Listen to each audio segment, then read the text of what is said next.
The allegory of the cave, or Plato's cave, is an allegory presented by the Greek philosopher Plato in his work Republic 514-520 to compare the effect of education, idea, and the lack of it on our nature. It is written as a dialogue between Plato's brother Glaucon and his mentor Socrates, narrated by the latter. The allegory is presented after the analogy of the sun. In the allegory, the cave, Plato describes a group of people who have lived chained to the wall of a cave all their lives, facing a blank wall.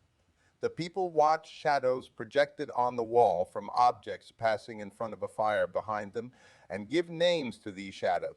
The shadows are the prisoner's reality, but are not accurate representations of the real world. The shadows represent the fragment of reality that we can normally perceive through our senses, while the objects under the sun represent the true forms of objects that we can only perceive through reason. Three higher levels exist: the natural sciences, mathematics, geometry, and deductive logic, and the theory of forms.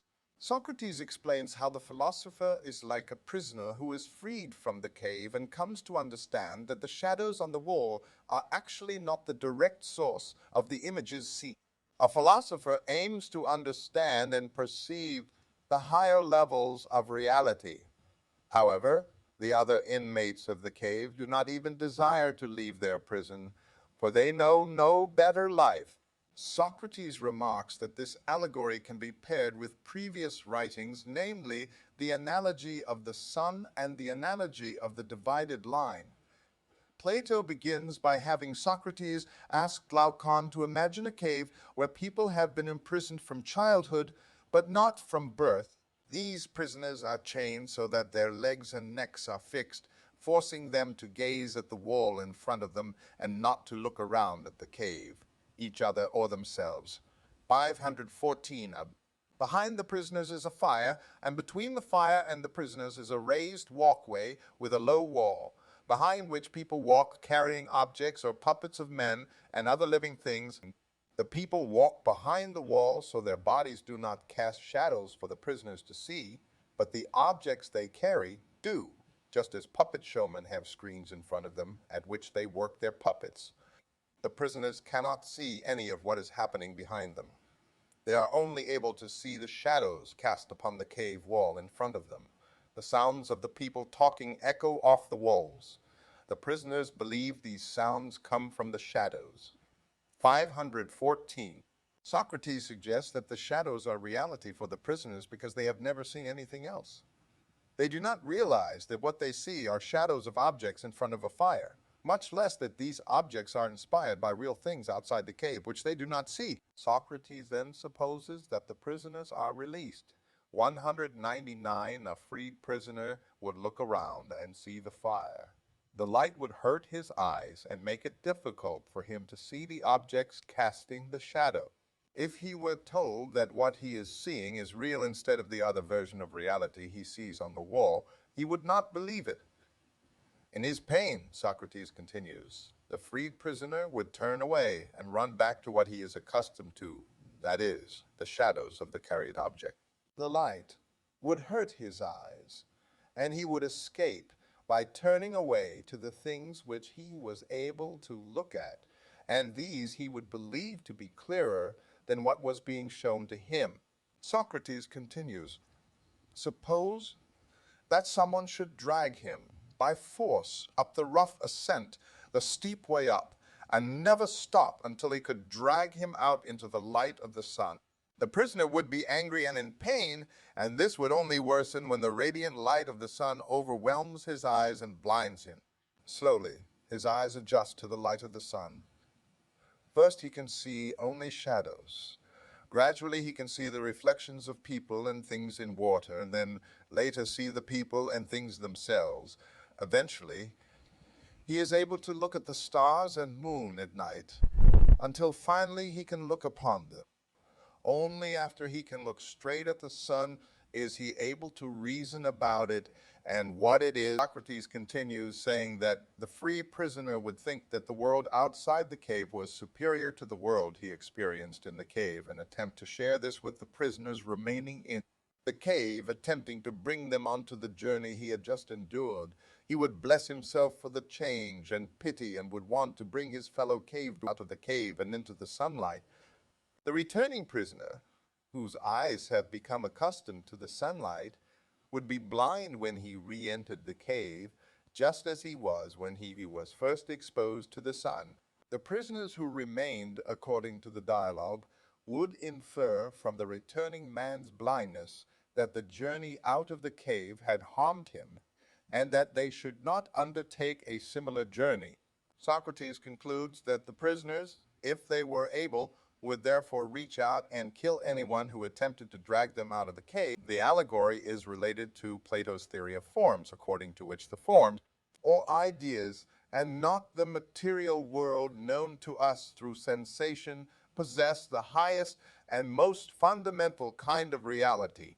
Knowledge of the forms constitutes real knowledge, or what Socrates considers the good. Socrates informs Glaucon that the most excellent people must follow the highest of all studies, which is to behold the good. Those who have ascended to this highest level, however, must not remain there, but must return to the cave and dwell with the prisoners, sharing in their labors and honors. Plato's Phaedo contains similar imagery to that of the allegory of the cave. A philosopher recognizes that before philosophy, his soul was a veritable prisoner fast bound within his body, and that instead of investigating reality of itself, and in itself is compelled to peer through the bars of a prison. Scholars debate the possible interpretations of the allegory of the cave, either looking at it from an epistemological standpoint, one based on the study of how Plato believes we come to know things, or through a political politeia. Much of the scholarship on the allegory falls between these two perspectives, with some completely independent of either.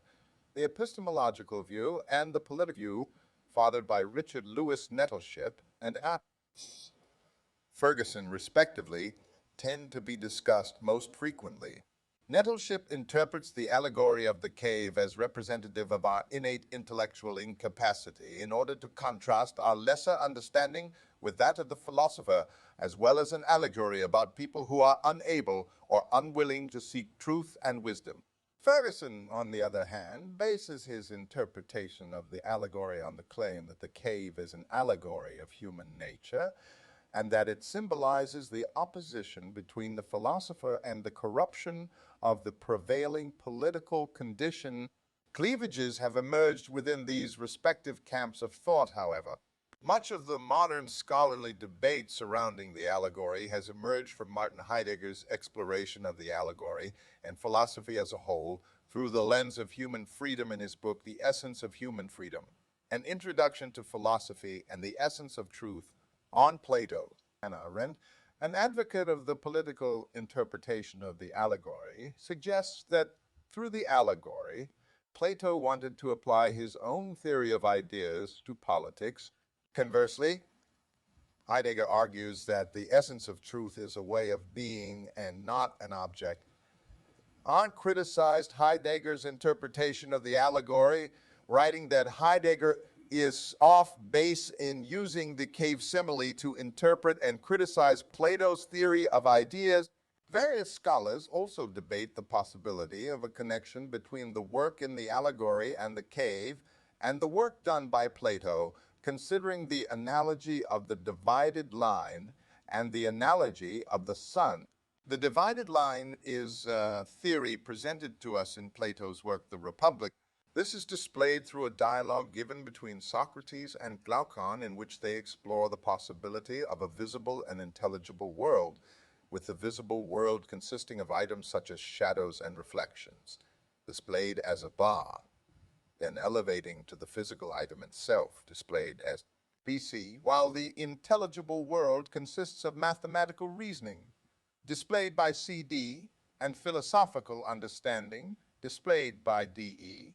Many see this as an explanation for the way in which the prisoner in the allegory of the cave goes through the journey, first in the visible world, with shadows such as those on the wall, then the realization of the physical with the understanding of concepts, such as the tree being separate from its shadow.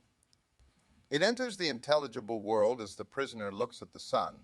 The analogy of the sun refers to the moment in Book 6 in which Socrates, after being urged by Glaucon to define goodness, proposes instead an analogy through a child of goodness. Socrates reveals this child of goodness to be the sun, proposing that just as the sun illuminates, bestowing the ability to see and be seen by the eye with its light, so the idea of goodness illumines the intelligible with truth, leading some scholars to believe this forms a connection of the sun and the intelligible world within the realm of the allegory of the cave. The themes and imagery of Plato's cave have appeared throughout Western thought and culture. Thank you for watching. Don't forget to please like and subscribe. If you have a topic you would like to suggest, leave a comment.